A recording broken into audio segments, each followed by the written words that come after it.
The small scout ship fell through Earth's atmosphere like a burning meteor. Smoke trailed behind it as it spun out of control.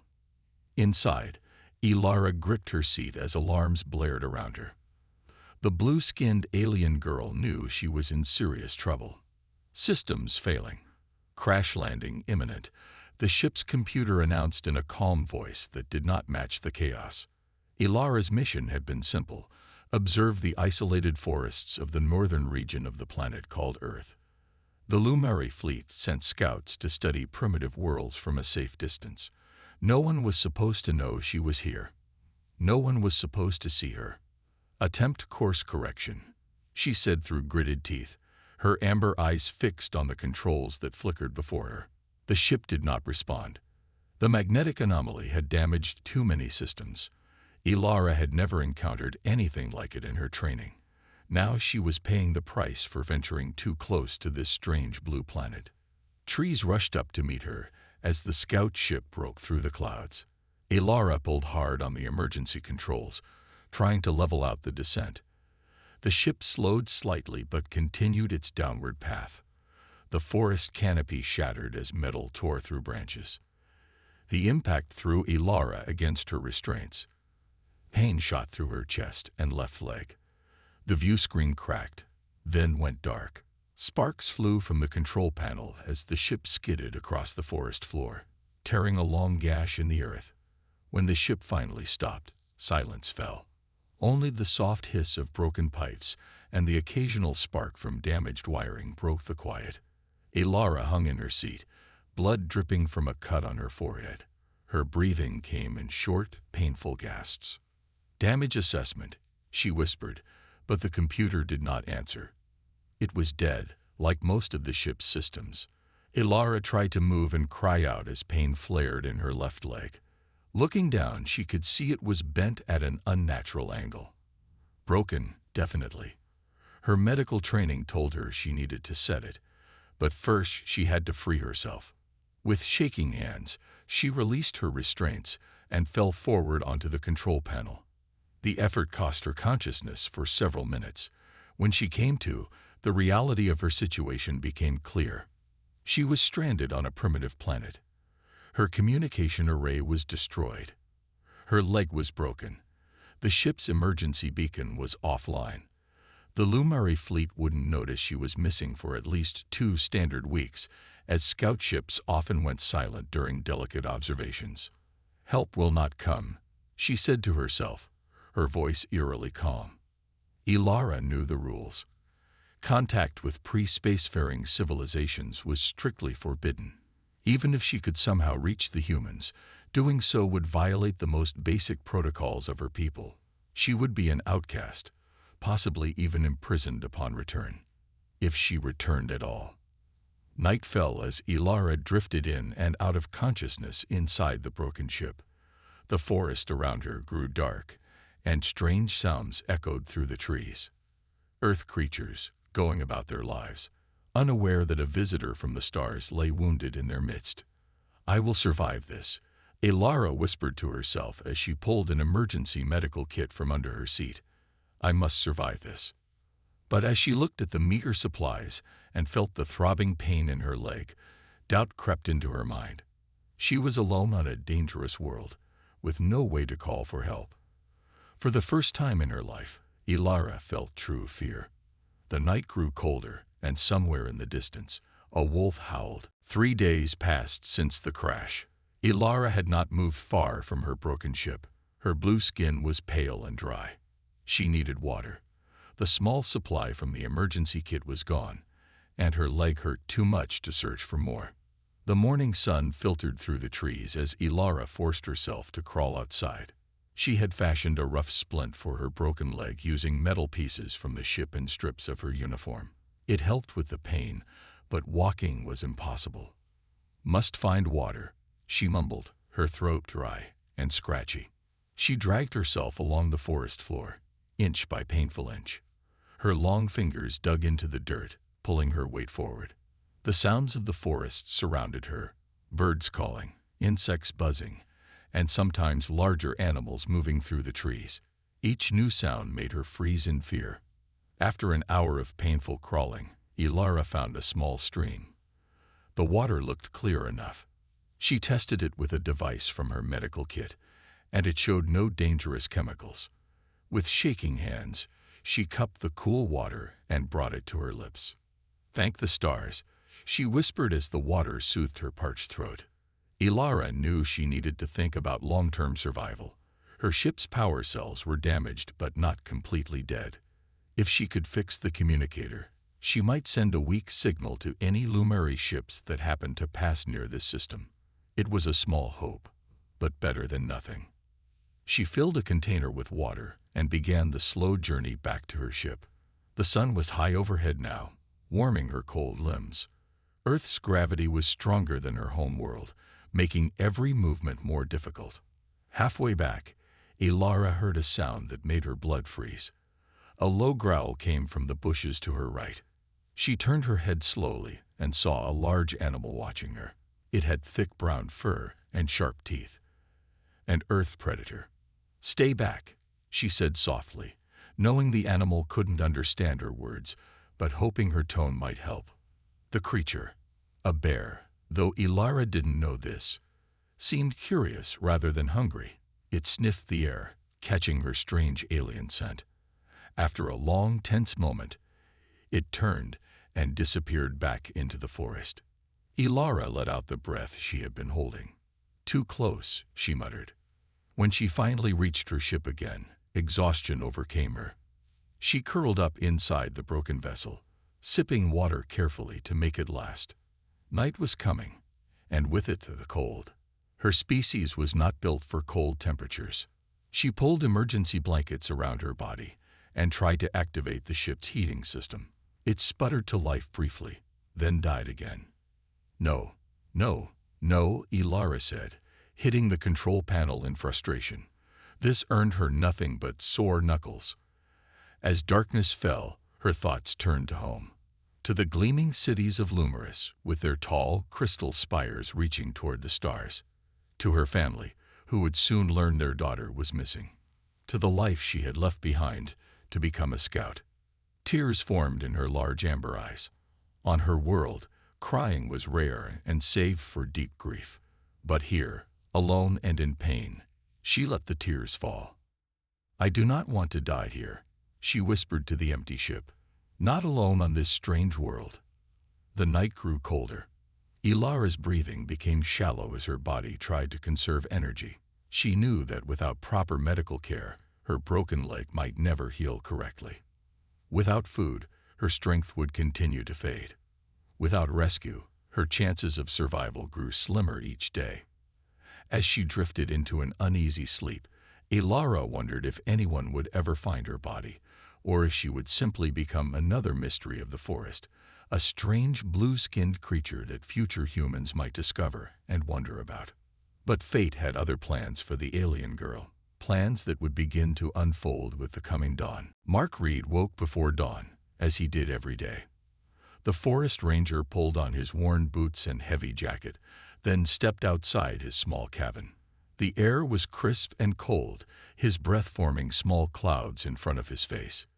He had lived in these woods for 5 years now, and knew them better than anyone. 3 nights ago, Mark had seen something strange. A bright light had streaked across the sky and disappeared behind the distant hills. Most people would have thought it was just a meteor, but Mark had noticed something odd about its path. It had seemed to slow down before it vanished from view. "Today's the day I find out what that was," he said to himself as he packed his backpack with supplies. Water, food, first aid kit, compass, map, and his trusty hunting knife. He didn't expect trouble, but Mark never went into the deep forest unprepared. The hike took several hours. Mark followed the direction where he had seen the light disappear, stopping occasionally to check his compass. Around midday, he found the first sign that something was wrong. Several trees were broken at the tops, as if something had crashed through them. "What in the world?" he muttered, looking up at the damage. Mark continued forward, now moving more carefully. The broken trees made a clear path, and he followed it. Soon he found long, deep marks in the ground, as if something heavy had been dragged across it. The trail led him to a small clearing. What he found there made him stop in his tracks. Half buried in dirt and leaves was a silver object unlike anything Mark had ever seen. It was about the size of a small car, but shaped like nothing made on Earth. The metal was smooth and seamless, with strange symbols etched into its surface. One side was torn open, revealing complicated machinery inside. "This is no meteor," Mark whispered. His heart raced as he realized what he was looking at. "This is a spacecraft." Moving cautiously, Mark approached the crashed ship. He peered inside the torn section, wondering if anything had survived the crash. At first, he saw only broken equipment and flashing lights. Then, in the shadows, he noticed movement. A figure lay huddled under what looked like silver blankets. It was person-shaped, but as Mark looked closer, he realized it wasn't human. The skin he could see was a pale blue color. The fingers were too long, with an extra joint in each one. And when the creature's eyes flickered open briefly, they were solid amber with no pupils. "My God," Mark breathed. The alien, for that was clearly what it was, looked badly hurt. One leg was wrapped in a makeshift splint, and there were cuts and bruises all over its body. Despite his shock, Mark's training as a forest ranger kicked in. Hurt was hurt, human or not. "Hey there," he said softly, keeping his distance so as not to frighten the creature. "I'm not going to hurt you." The alien's eyes flew open at the sound of his voice. Fear showed clearly on its face, a face that, despite its blue color and slightly different proportions, was surprisingly human-like. It was clearly female, with delicate features and what looked like short, silvery hair. She tried to move away from him, but cried out in pain when she disturbed her injured leg. "Easy now," Mark said, holding up his hands to show he meant no harm. "You're hurt. I want to help." The alien girl stared at him with those strange amber eyes. She spoke, but the sounds made no sense to Mark. Her voice was weak and raspy, like she hadn't had water in days. Mark slowly reached for his canteen. He unscrewed the cap and offered it to her. "Water," he said clearly. "Drink." She looked at the canteen, then back at Mark's face. Slowly, her shaking hand reached out and took it. She sniffed the water cautiously before taking a small sip. Then, realizing how thirsty she was, she drank deeply. "That's it," Mark said. "Now let's see about getting you somewhere safe." The alien girl watched him warily, but did not resist when Mark moved closer to examine her injuries. She was clearly too weak to fight or run. Her fate now rested in the hands of this strange human who had found her when all hope seemed lost. Mark knew he couldn't leave the alien girl in the crashed ship. Night would bring freezing temperatures, and her condition was getting worse. He needed to get her to his cabin, but moving her would be difficult. "I'm going to help you," Mark said slowly, using hand gestures to show his meaning. "We need to go to my home. It's warm there. Safe." The alien girl watched him with those strange amber eyes. She didn't understand his words, but something in his gentle manner seemed to calm her fears. After a moment, she gave a small nod. Mark unpacked his emergency blanket and spread it on the ground beside her. "I'm going to move you onto this," he explained, pantomiming the action. "Then I can carry you." When he reached toward her, she flinched. Mark paused, then moved more slowly. With careful hands, he helped her onto the blanket. She was lighter than he expected, despite being almost as tall as him. Her body felt cool to the touch, and he wondered if that was normal for her species, or a sign that she was in worse shape than he thought. "Just hang in there," he said as he wrapped the blanket around her thin frame. "It's a few hours back to my cabin, but we'll make it." Mark fashioned the blanket into a makeshift stretcher that he could drag behind him. The alien girl made no sound as he began to pull her through the forest, but her eyes remained open, watching the trees pass overhead. The journey was slow and difficult.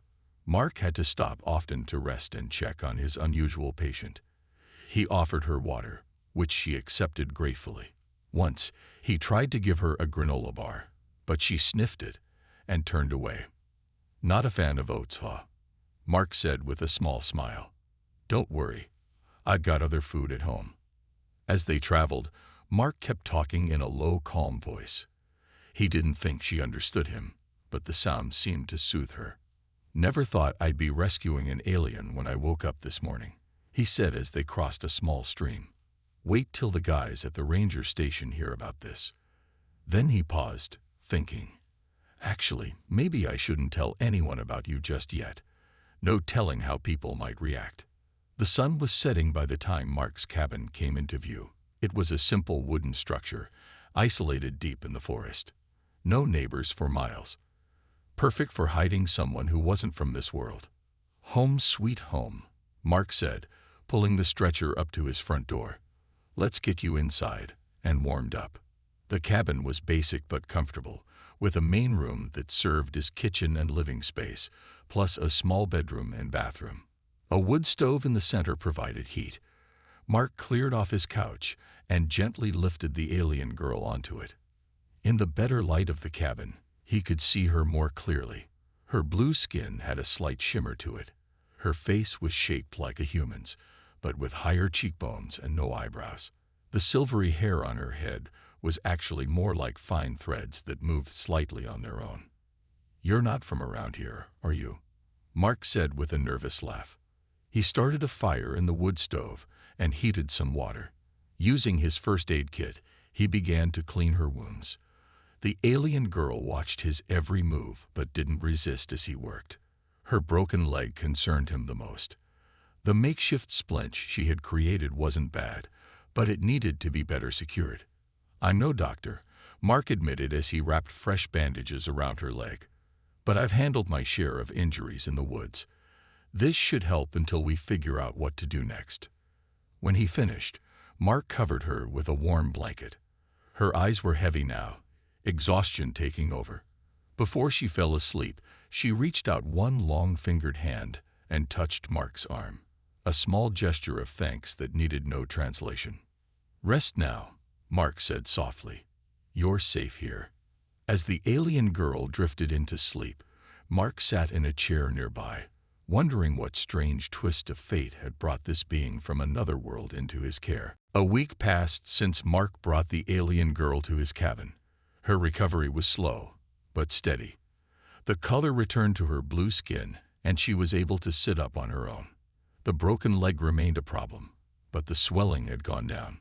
Each day, Mark and the alien tried to communicate. At first, they used only gestures and drawings.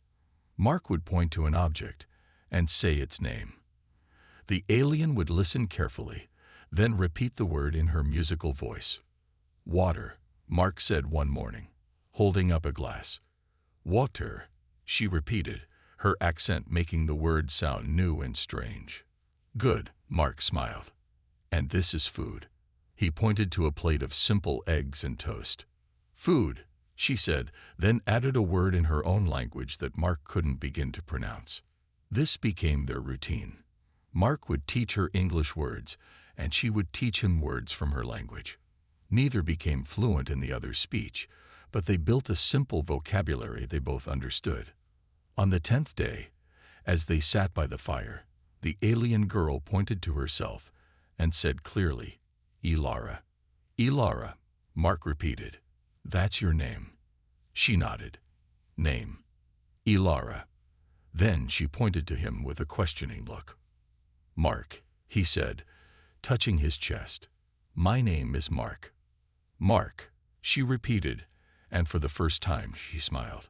It transformed her face, making her look less alien and more like a person who had been through a terrible ordeal but was finding hope again. That night, using their limited shared words and many drawings, Ilara tried to explain where she came from. She drew stars and planets, pointing upward. She drew creatures that looked like her, living in what appeared to be cities with tall, crystal-like buildings. "You came from another planet," Mark said, understanding now. "You're from out there, beyond our solar system." Ilara nodded. "Home.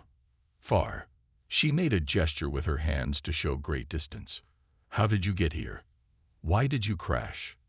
Mark asked, knowing she wouldn't understand all his words. Ilara frowned, trying to find a way to explain.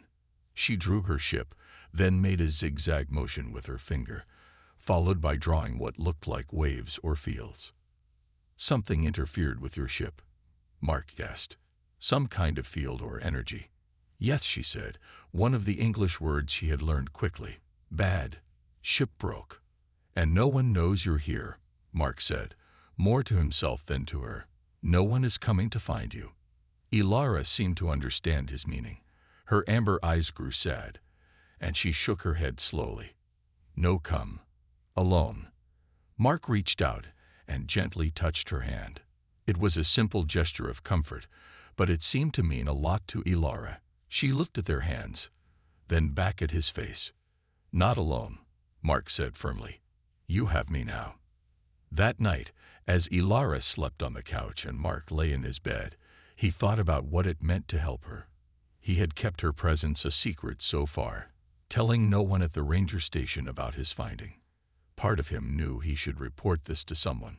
The government, scientists, someone who would know what to do with an alien visitor. But another part of him feared what would happen to Ilara if he did. Would she be treated as a person, or as a specimen to be studied? Would they help her heal, or would they cut her open to see how she worked inside? I can't let that happen, Mark whispered to himself in the darkness. She trusted me. I won't betray that trust. The next morning, Mark woke to find Ilara attempting to stand. She was using a broom as a makeshift crutch, putting her weight on her good leg. Careful, Mark said, hurrying to her side. Your leg isn't healed yet. Must. Try, Ilara said, determination clear in her voice. Must be. Strong. Mark nodded, understanding her need to regain her independence. Let me help you. We'll work on it together. As the sun rose higher outside the cabin windows, human and alien practiced walking slowly around the small room, building a bridge between their worlds one step at a time. 1 month after the crash, Ilara's English had improved greatly. She could now speak in simple sentences, though her grammar was still awkward. Her leg was healing well, and she could walk short distances with a crutch Mark had made for her. Mark, I need to go back to ship, Ilara said one morning as they ate breakfast. Important parts there. Can fix something. Mark looked up from his coffee. Your leg is still healing. Is it safe for you to travel that far? Must try, Ilara insisted. Need to send message. Home. Mark understood. Despite their growing friendship, Ilara missed her people, her world. She needed to let them know she was alive. We'll go tomorrow, Mark decided. I'll help you.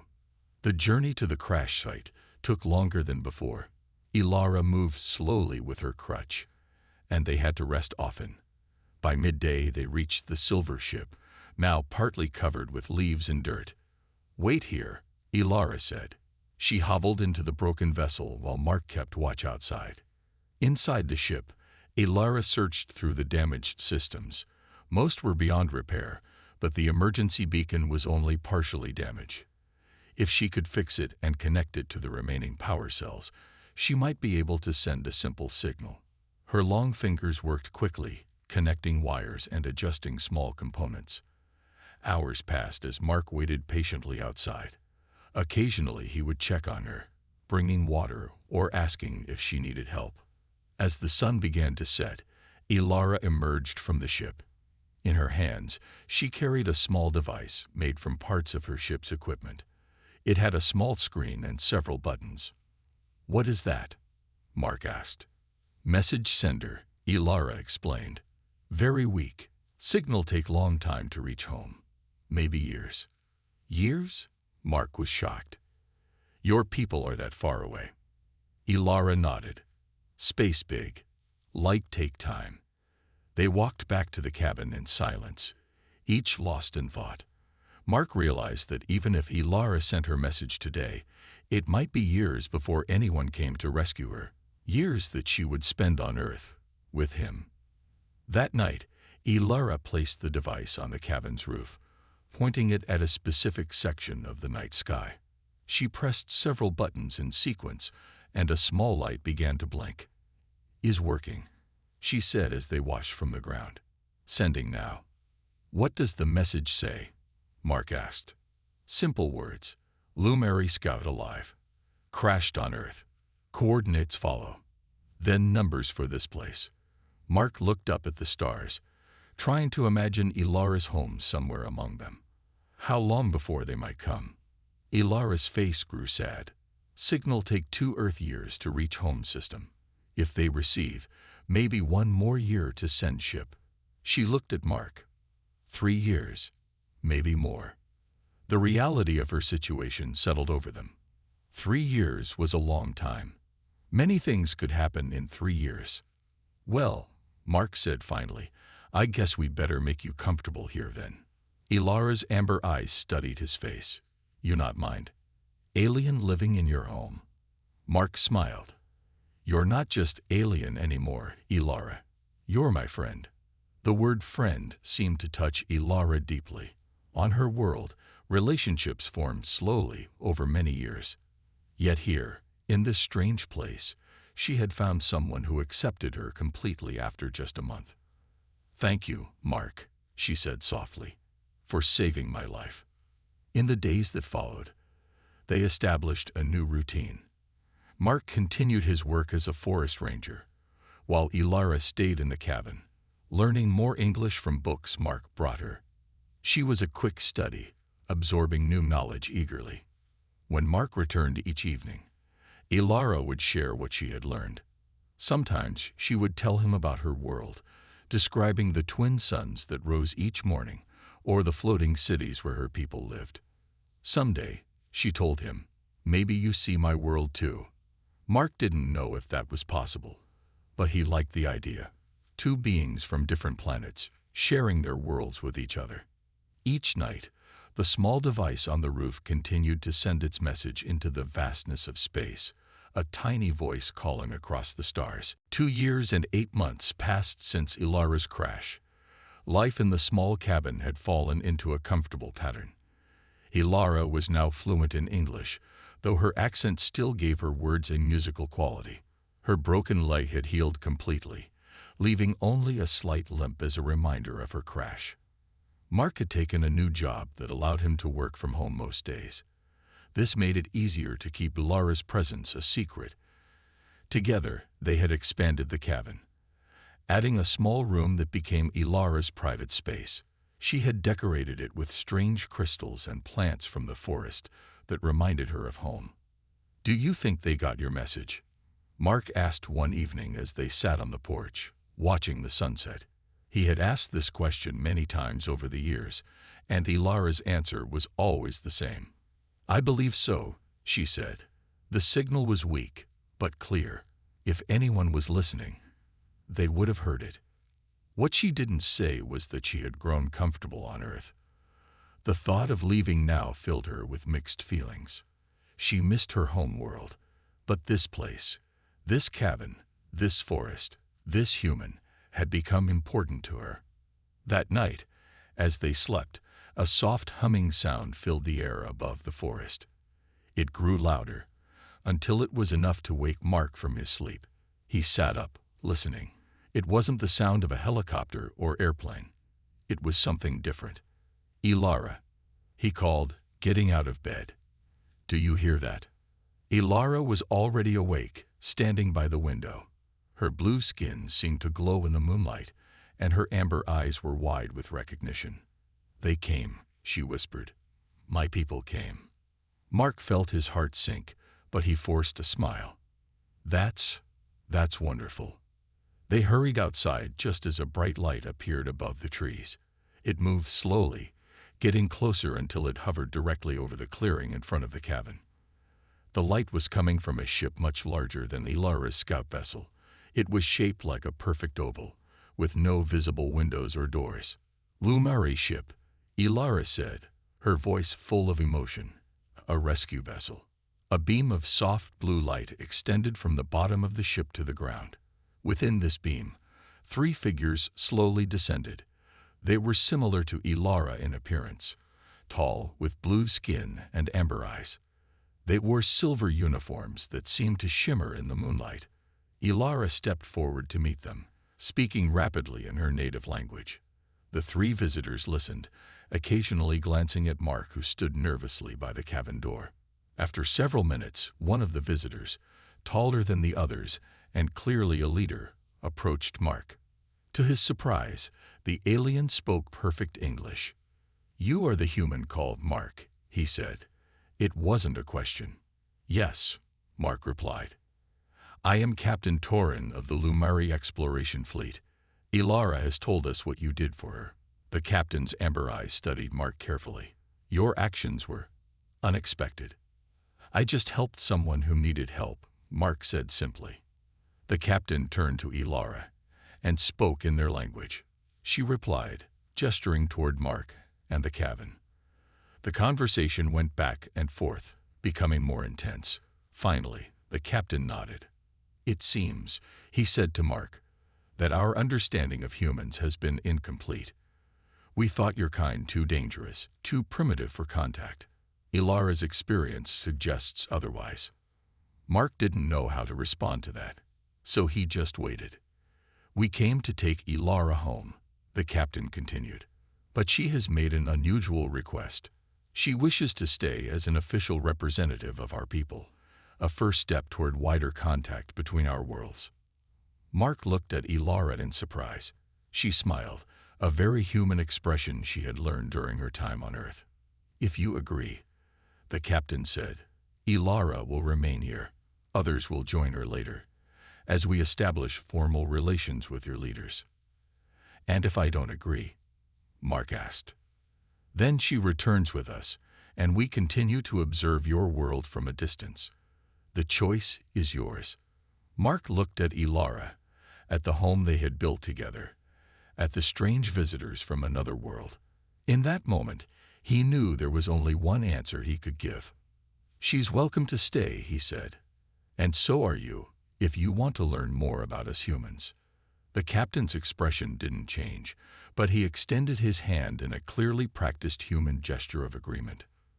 "Then let this be the beginning," he said as Mark shook his hand, "of something new for both our worlds." As the first light of dawn broke over the forest, human and alien stood together, watching the stars fade from the sky.